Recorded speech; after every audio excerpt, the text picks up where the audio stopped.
Hello, everyone. My name is Veronica Stewart, and I'm one of the librarians at UA-Pulaski Technical College Libraries. Your instructor, Ms. Jennings, has asked me to record this presentation for you to help show you some of the resources that you're going to need for your upcoming research paper. Normally, you would come into campus for this presentation. However, our classrooms are a little too small to ensure social distancing. So we're recording this for you. You can watch it at your convenience. You can pause, you can take notes, whatever it is you want to do.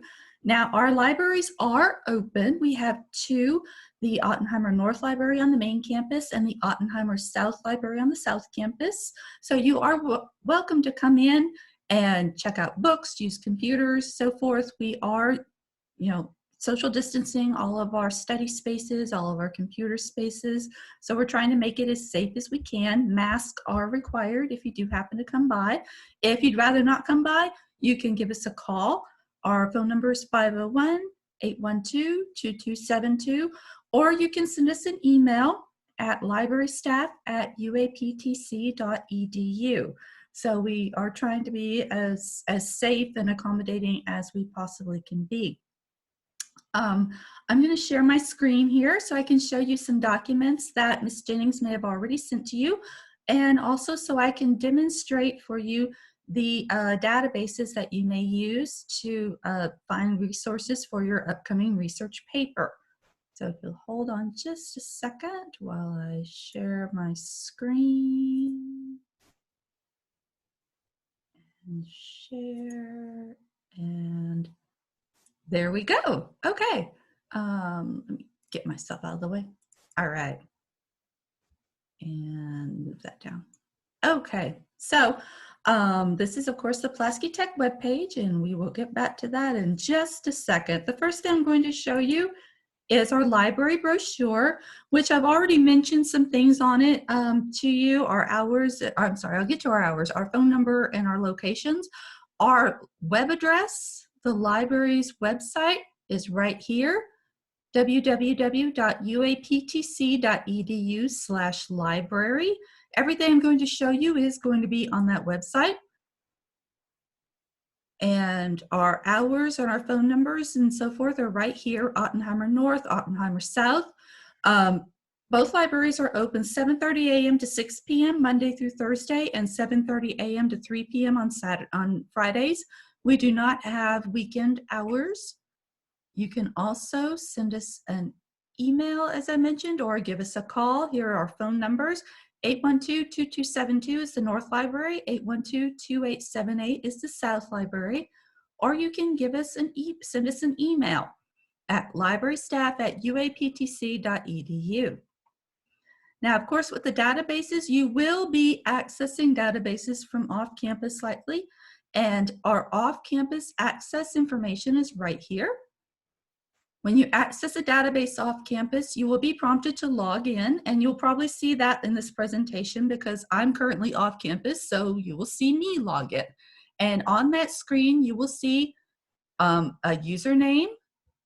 You'll use your username, your UA-PTC portal username, and your UA-PTC password. Portal password will be your password. And do notice that username for off-campus access does not include your email address information. It is just the first part of your username, which is the first two letters of your first name, your entire last name, and the last four numbers of your UA-PTC student ID number. Do not tack on the @students.uaptc.edu. If you put that on there, the system will not recognize it as your username, and you will not get in. So just a little tip there, because we've already gotten some phone calls about that this semester. So anyhow, that's the brochure, and I'm going to minimize that and take you to the library website. This is the UA-PTC website, of course. Now I can come up here and type in the /library, or I can navigate to the library website. If you move your mouse over academics, you get these four menus here, and the library, is linked under resources, there where it says UA-PTC Ottenheimer Library. I'm going to click on that and notice our web address there. And you're going to see a lot of things that you already saw on the website. Over here on the side are our hours and location information, our phone number. This Ask a Librarian button is an email form that you can fill out. And this also goes to that email address I mentioned before, librarystaff@uaptc.edu. So you can click on Ask a Librarian and submit a question to us if you like.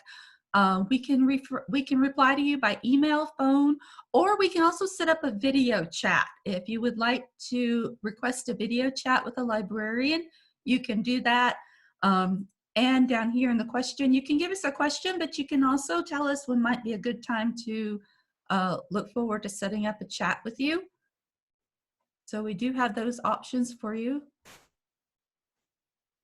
Now here on the library website, there is this big search box here. But the downside to using this big search box is that it searches all of our resources. It searches our online catalog for books, and it also searches all of our 80 some odd databases. And for some subjects, that might not be a problem, but you're in Comp 2 and you are looking for scholarly information that's critical reviews on your selected work of literature. And so when you're doing that, if you use this big search box, that might be very hard to pick out that scholarly peer-reviewed literary criticism in the search results. Because if you do use a search box, like I said, it's going to pull from all 80 databases. It's going to pull in books. It's going to pull in a whole bunch of stuff that frankly is not going to be of any use to you. So for this particular project that you have coming up, this Comp 2 research paper, the best thing to do is search in a particular database. And that's why we brought you here to do that. Before we get into that, I'm going to show you the other handout that you may have already received. And that's the internet versus databases, because I'm sure you're sitting there right now going, okay, this is all really interesting, but I Google, you know, why can't I just Google everything? Well, this is kind of why. Google is available to the general public, and you can find a whole lot of things on it. But there again, when you're looking for scholarly literary criticism, it might be very hard just to find that in particular. Or worse yet, on Google, you might find it, but it might be behind what's called a paywall. And a paywall is just a nice way of saying when you click to read the full article, it might say, sure, we'll let you read the full article. Give us your credit card number and give us $19.95 or whatever the price is. When you're in our databases, since you have to log in, as a Pulaski Tech student, you're not going to be prompted for anything like that. You're going to get access to your full text, and you're going to be able to read everything for free because you are an enrolled Pulaski Tech student. Now, if you haven't heard of the difference between scholarly and information and popular information and so forth, that's what the other side of this handout is about, where it says scholarly versus trade versus magazines. When you think of print materials, you probably think of magazines and newspapers, which are, you know, pretty much published for the general interest, but they're not written for the person who has a scholarly interest in a particular field. The best way I can describe it is, think about when you might see an article on something like, you know, the latest advance in cancer research. And you might see it in, you know, Time or on a website like the New York Times or something like that. And, you know, you're going to read that article and it's going to say, hey, the latest and greatest new cancer drug has come out and this is what it is, does, and this is what it is, and so forth. And that all sounds really interesting. But, you know, the people that wrote that article are journalists. And what they do is they go and talk to the subject experts and the research scientists and so forth and say, okay, tell me about this new cancer drug, or tell me about this new COVID vaccine. And then they write it in a way that a person who is not a practicing physician or a research scientist can understand it. The research scientists, however, are writing up all of their findings and publishing them in those scholarly journals. So that information is written at a much higher level, a more scientific level, a more scholarly level. And when your instructors ask you to use scholarly or peer-reviewed information, they're asking you to use that information that's written by the subject experts for the subject experts. They're asking you to use that information that is written at that higher level than the information that's written for the general public. And this is a really good way to introduce you to it through using literary criticism, because when you read literary criticism, it's going to talk about stories and poems and plays in a way that maybe you hadn't thought about breaking them down before. They're going to talk about, you know, the symbolism of characters or the theme of a story, and kind of make you think about it just beyond the action of the play or the words that are written on the page. And that's a good way to kind of get your feet wet when it comes to dealing with this scholarly information. So I'm going to minimize this to go back to the library website.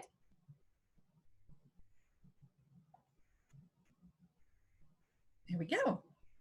Okay, now there are two places where you can access the individual databases. You can either follow this link right here, or you can click on this databases button. They both take you to the same place.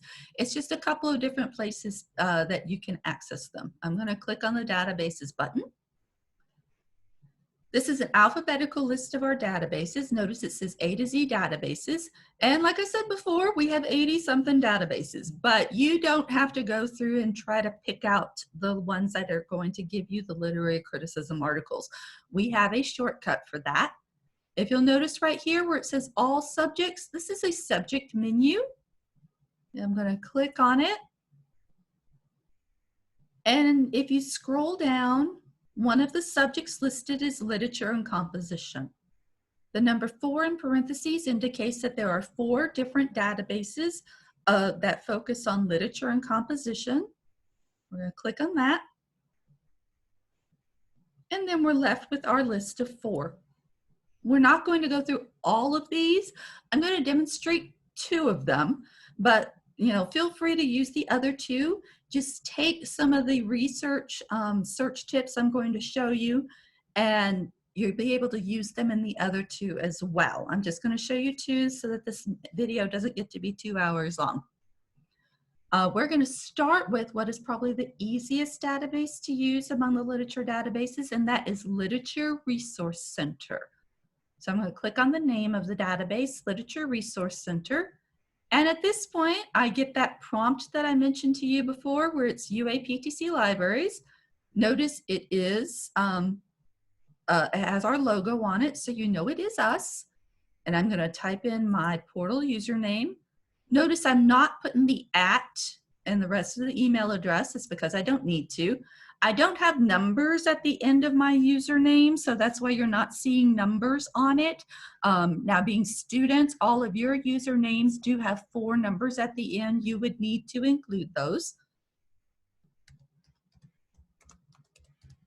I can type in my password because you don't see it. And I'm going to log in.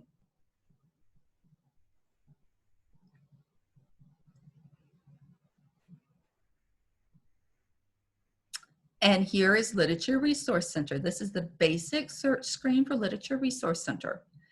Now, when it comes to searching for literature topics, obviously when you're searching for information on work of literature, you have a title and an author. I wouldn't recommend cramming all of that in here because the database might not search for it as cleanly as it will if you do an advanced search. If you do type in all of your title and author here, it might pull in extra information that you don't need. So if you click on advanced search, any advanced search in any database is going to give you extra boxes. Extra boxes allow you to put in more search terms. And notice that Literature Resource Center is really user-friendly and that it's even prompting you over here. If you notice, it lets you select a field, and there are many different options, but we're actually going to leave some of these on the defaults because they're exactly what we need. If you'll notice, this one by the second box is name of work. So I'm going to go ahead and start typing in the name of one of your plays, which is The Importance of Being Earnest. Oops. P-O-R-T. There we go. I'm going to scroll up a bit so you can see. All right. Notice I was being lazy and not capitalizing. Capitalization does not matter. Spelling can. Now, Literature Resource Center is prompting me with some options. Notice there's one here that has play in parentheses and one without it. And there's even an opera. How interesting. I know it might make sense to choose the one that says play, but for some reason, this database seems to give the best results if you avoid any of the options that have something in parentheses and choose the one without a parentheses following. I know it kind of goes against what you think you should do, but it's just how it works best. Then in this third box, the one that's by the field already person by or about, I'm going to type in the name of the author, Oscar Wilde. And there again, I'm just going to take the plainest version of his name. And that's all I'm going to put in. I'm going to put in my title by name of work, Oscar Wilde and person by or about, and hit search. And here we go. Another thing that's really nice about Literature Resource Center is it sorts your search results for you. And notice that the very first thing you see are literature criticism articles. And it has 36 articles of literature criticism. There are also 9 biographies, topic and work overviews 6, news and reviews 11. If you're allowed to use biographical information about your author and you want to see that, you can just click on biographies and it will pull up biographical information about your author. But if you want to stick to just the literature criticism articles, you can do that and just leave it here. 36 is not a really bad number. It's not too high. It's not too low. You should be able to go through here and find some things that will be of use to you. Another good thing about literature criticism is that all of these articles are in complete full text. So you don't have to worry about finding something that looks good from the abstract, which is the summary of the article, and then you don't have the full text attached. All articles included in literature criticism, in Literary Resource Center, have the complete full text immediately available to you. All you have to do is click on the title. The title, notice it's in blue, and when you mouse over it, it's underlined. That acts as a link to the full text. So I'm just going to click on one.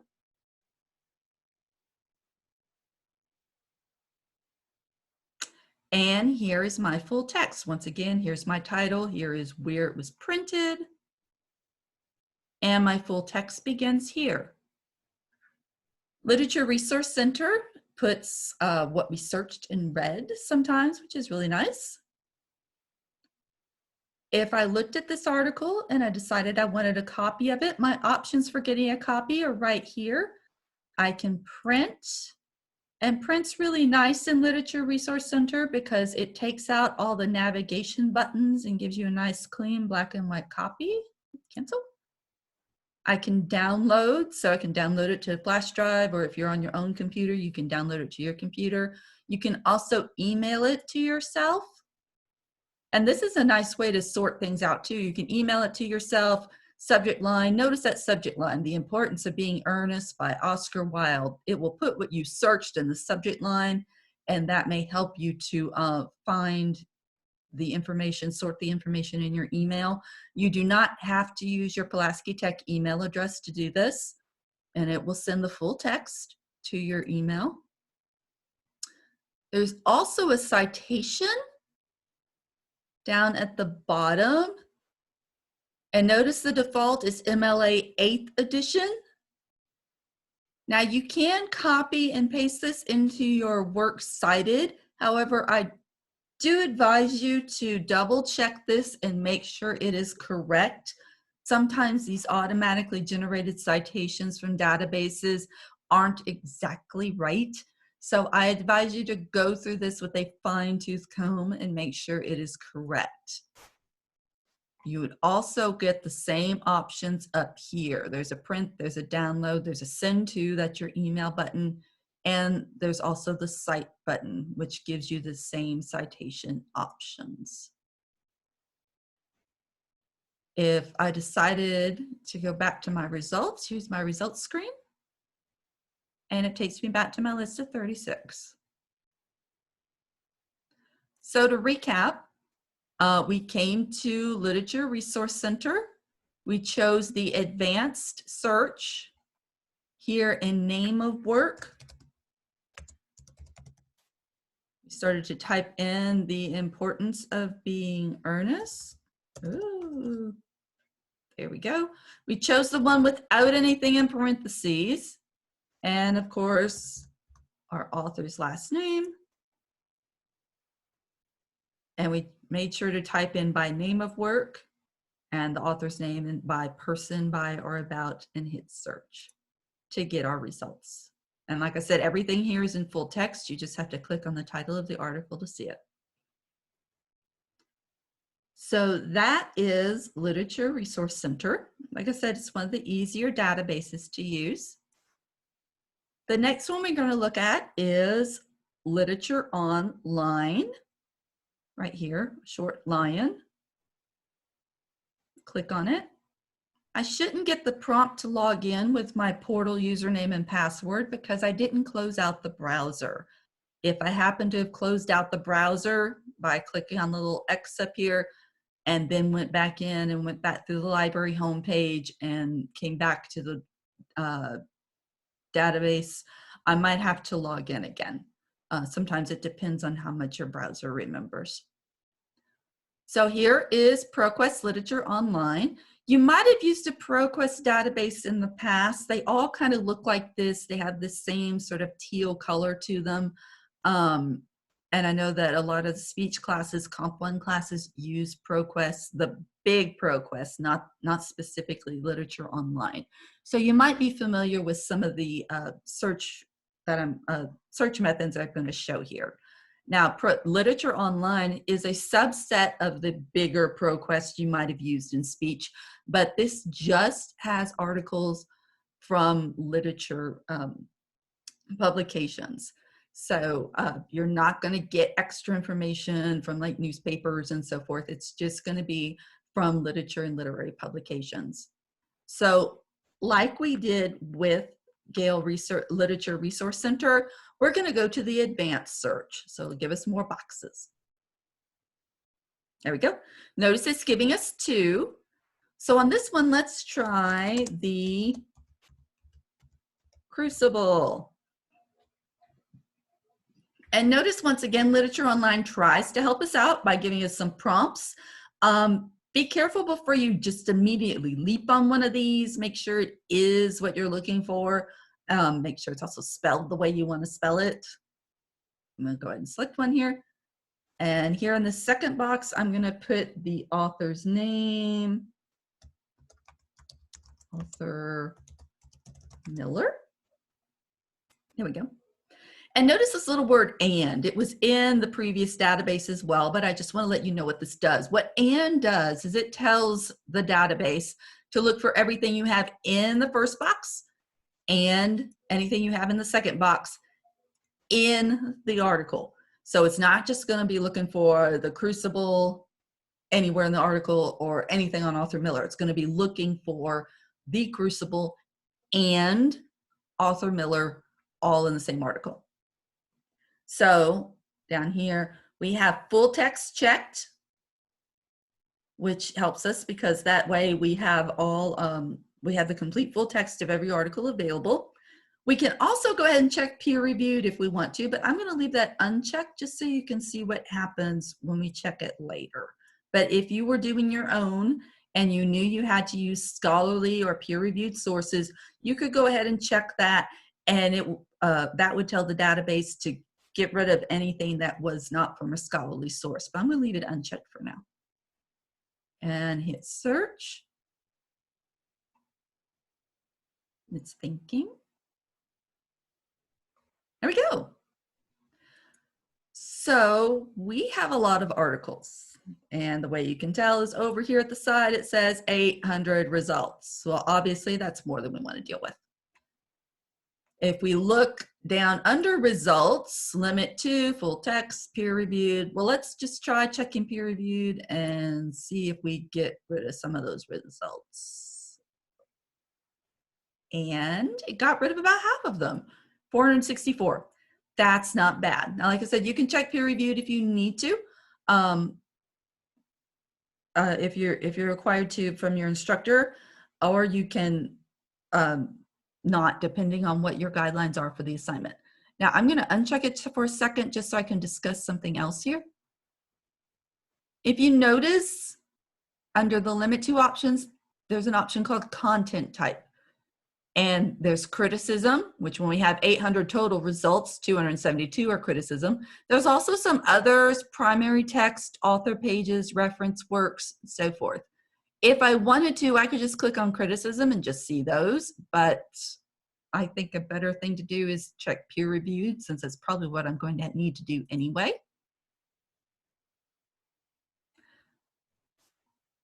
And content type 90, that's still a little too many. So there is something we can do. If I go back to the advanced search, it kept the Crucible and it kept Author Miller, which we know we want to keep. But notice there's a button here that says add a row. If I hit add a row, that's going to add a third row. And there was a third row in Literature Resource Center as well. So you could do this in Literature Resource Center if you wanted to. You could use that third row. And what you can use that third row for is to put in a term that helps you to focus your results to what you're going to be writing about. Because when you write about one of these plays, you're going to be writing about a character or theme or some symbolism, something specific from the play. You're not going to be, writing like a book report of the play. You're going to be writing a criticism of the play. And when you do that, you do end up focusing on something in particular. So in the play, The Crucible, there's a character called Tituba. And I am going to type that in. And I hope I said that right, because it's been a very long time since I read The Crucible. And notice the and is there. So I have The Crucible and Author Miller and Tituba. So out of that, like 90-something criticism articles that we had, this is going to tell Literature Online to just give us the articles that focus on Tituba. I'm also going to go ahead and check peer-reviewed, because we knew we had 90 in full text and peer-reviewed on The Crucible and Author Miller. Now when we put in Tituba, let's see what we get.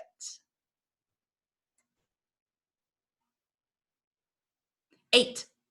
Awesome. That's not bad at all. So I have 8 articles that we know focus on 3 things: The Crucible and Author Miller and the character of Tituba. So our results are listed here in order of relevance. That's usually how databases do them. And what you're looking at over here are our results, our 8 results. The title is in blue. Underneath that is the author's name. In bold is the name of the publication, followed by volume number, issue number, date, and so forth. And underneath that is our full text options. Most of your articles are going to be like this one, where you have both a full text and a full text PDF. Some will be like this one, where it just says full text PDF, or some might just have plain full text. There's no difference in how they look, but I'm going to choose this one and pull it up so that you can see. I'm sorry, there's no difference in the content of the information, but there is a difference in how they look. They do look different. That's why I'm going to choose this one, so I can show you the different ways they look. I'm going to click on full text. And it's thinking. There we go. So here's my title, my author, where it was published, and so forth. Here's my abstract. Abstracts are really handy because you can read them as your a summary. to see if it's worth your while to read the full text, but an abstract is not the full text. It's just a summary of it. Your full text starts right here below it. And some of these can get kind of long. If I looked at this article and decided I wanted a copy of it, my options to get a copy are over here. I can print, email, download. There's a cite button as well. I'm gonna go ahead and click on that and talk about that. Now notice there is a difference here. Literature Resource Center, the citations were an MLA 8th edition. Here in Literature Online, for some reason, their default is MLA 7th edition. I don't know why that is. That's just how it is, but there is an arrow here, and you can scroll down through all these different citation styles and choose MLA 8th. And it's thinking about it. Oh, okay. I have never seen that happen before. So of course it's happening when I'm recording something. So you might just have to try this again, or get out your MLA guide and put together the citation yourself. But if it did pop up, I said you could copy and paste this into your works cited, but there again, same precaution applies. These are not always entirely correct, so go through them with a fine-tooth comb. In fact, I see a glaring error right here. They did not capitalize the first letter of that word, and they should have. Once you're done with that screen, you can hit the X to close. Now, this article was also available in PDF form. I'm going to click on that and show you the PDF form. There we go. PDFs are scanned images from the original print publication, so they're going to look a little different. You may have some pictures, extra drawings, that sort of thing, but the print information is exactly the same, whether you have a plain full text or full text PDF. And once again, in this, you do have the option to print from your PDF window right here or download. And as I said before, some of these scholarly articles get a little long. Notice this one's 25 pages long, but that just gives you more to work with to write your paper, right? So that is Literature Online. I'm gonna go back to advanced search just to give you a recap here. We searched the Crucible and Arthur Miller, and we got way too much, so we had to add in a third term, something that would focus on our particular topic. And just to give you an idea of how that works again, I'm going to take out the character's name and I'm going to put in a theme of goodness. That's a theme in Arthur Miller's The Crucible. I'm going to leave full text checked. I'm also going to leave peer reviewed checked. And search.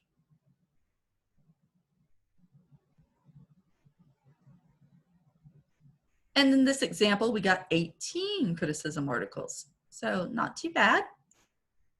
Once again, your options for full text are underneath the article information, the citation information. And your options for getting a copy are over here on the right-hand side. Or if you're looking at a PDF, you can also use this print and download button. And that is Literature Online.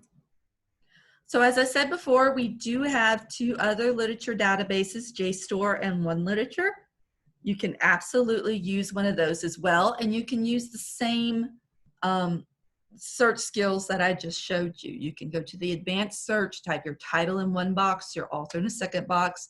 If you get too much, think about what you want to focus on when you're writing about your work of literature, and try typing that into a third search box to see if it will narrow down your results any. The next thing I'm going to show you is actually back on the library's homepage. There we go. And that is our MLA help. Over here under a link called LibGuides, We have an MLA format LibGuide right here. And this is all things MLA to help you format your papers correctly and cite your sources correctly. There's a Formatting Your Paper tab with a downloadable MLA paper template. And is it downloading? Thinking about it.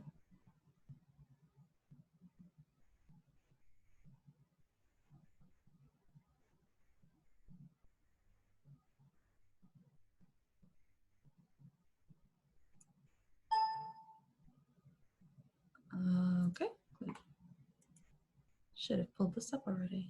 There we go. So what this paper template does is it gives you some filler text that you will replace with your own information. So here where it says John Student, you obviously delete that and put in your own name and title of paper and so forth. In-text citations, which are those citations which lead you back to the reader of your paper, back to your works cited. There's a tab here that shows you how to do your in-text citations. And there's also a works cited tab right here. Most of your resources, most of the sources that you use rather, are going to be periodical sources. So if I click on periodicals, here it gives me some examples of how to cite periodical articles. There's also a cheat sheet over here on the right-hand side. Notice it says citing articles from library databases in MLA 8th edition. And here it shows you how to cite articles from our databases. Most of your articles are going to follow this journal format here. So you just have to make sure, even if you do use those automatically generated citations, that they follow this format correctly. Here we go. And we also have, if this will help you out, here under our information literacy, a couple of things that might help you. We have a video tutorials link, which gives you video tutorials, including some here for English. There's Literature Resource Center, JSTOR, and Literature Online, which does not use, these do not use the plays that I just demonstrated for you, because these are plays that are specific to your course, but it's basically me doing exactly what I just did here specifically for you as Ms. Jennings students. We also have a handouts link here where we have printable handouts that you can pull up. So if you're the sort of person that likes to have instructions sitting there right beside you that you can look at and sort of follow along with and check off and so forth, you can download and print out one of these to help you walk through the databases and find the sources that you need. So that is all that I had to show you. I'm going to stop sharing the screen. Hi again. You've been listening to me all this time, but you hadn't seen me. So that is everything I had to show you. Ms. Jennings is going to make this available to you to watch. And like I said before, if you have any questions, please do not hesitate to come by or give us a call at 812-2272, that's the North Library, or 812-2878, the South Library, or send us an email at librarystaff@uaptc.edu. I hope all this helps you out, and good luck on your papers. See ya.